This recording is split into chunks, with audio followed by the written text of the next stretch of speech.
আসসালামু আলাইকুম রহমতুল্লাহ। আলহামদুলিল্লাহ, আল্লাহ বালোটি হেল্পিং এর শীত বস্ত্র বিতরণ 2024 সুন্দরভাবে সম্পন্ন হয়েছে। আমরা আমাদের সাধ্য মতো যথাসাধ্য চেষ্টা করেছি অভাব, দুঃখী এবং শীতার্ত মানুষকে শীতের কাপড় পৌঁছে দেওয়ার জন্য, যাতে কোনো দরিদ্র মানুষ বঞ্চিত না হয়, কোনো প্রকৃত হকদার বঞ্চিত না হয়। আমরা অধিকাংশ সময় আমরা চেষ্টা করেছি রাত্রিতে, গভীর রাত্রিতে বের হয়ে যারা রাস্তার পাশে শুয়ে আছে, শীতে কাঁপছে, তাদেরকে খুঁজে বের করে আমরা শীতের বস্ত্র বিতরণ করেছি। তাদের কাছে আমরা শীতের কাপড় পৌঁছে দিয়েছি। এছাড়া আমরা গ্রামের ক্ষেত্রে আমরা এলাকা খুঁজে খুঁজে যারা প্রকৃত হকদার, যারা প্রকৃত অভাবী, তাদের লিস্ট করে আমরা আমাদের শীতের কাপড়, শীত বস্ত্র, কম্বল, চাদর ইত্যাদি আমরা তাদের কাছে পৌঁছে দিয়েছি। আল্লাহ পাক যেন আমাদের এই কার্যক্রমকে কবুল করেন এবং যারা বিভিন্নভাবে আমাদের সাথে সহযোগিতা করেছেন সকলকে নেক জাযা দান করেন।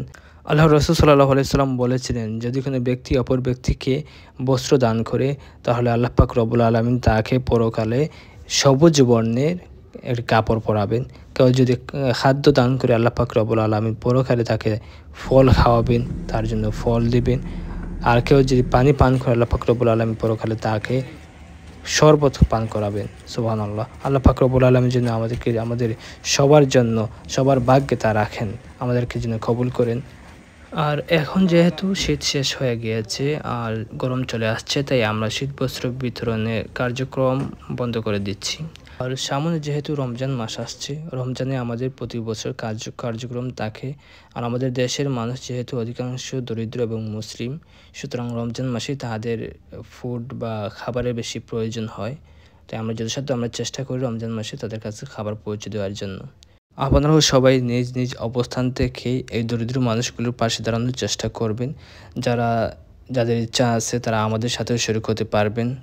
আল্লাহ রসুল সাল্লাল্লাহু আলাইহি সাল্লাম বলেছেন, যদি কোনো ব্যক্তি অপরের একটি প্রয়োজন পূরণ করে, তাহলে আল্লাহ পাক রব্বুল আলামিন পরকালে তার 100টি প্রয়োজন পূরণ করবেন।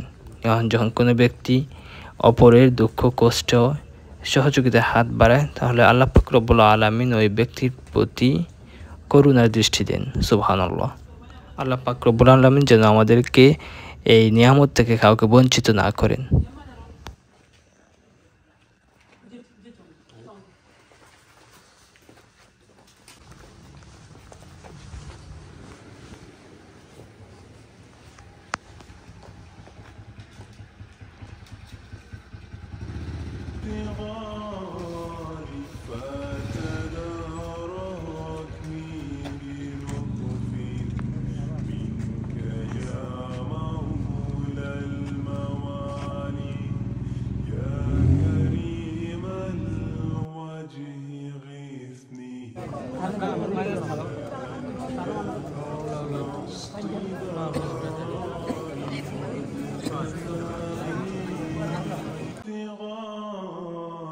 فتدى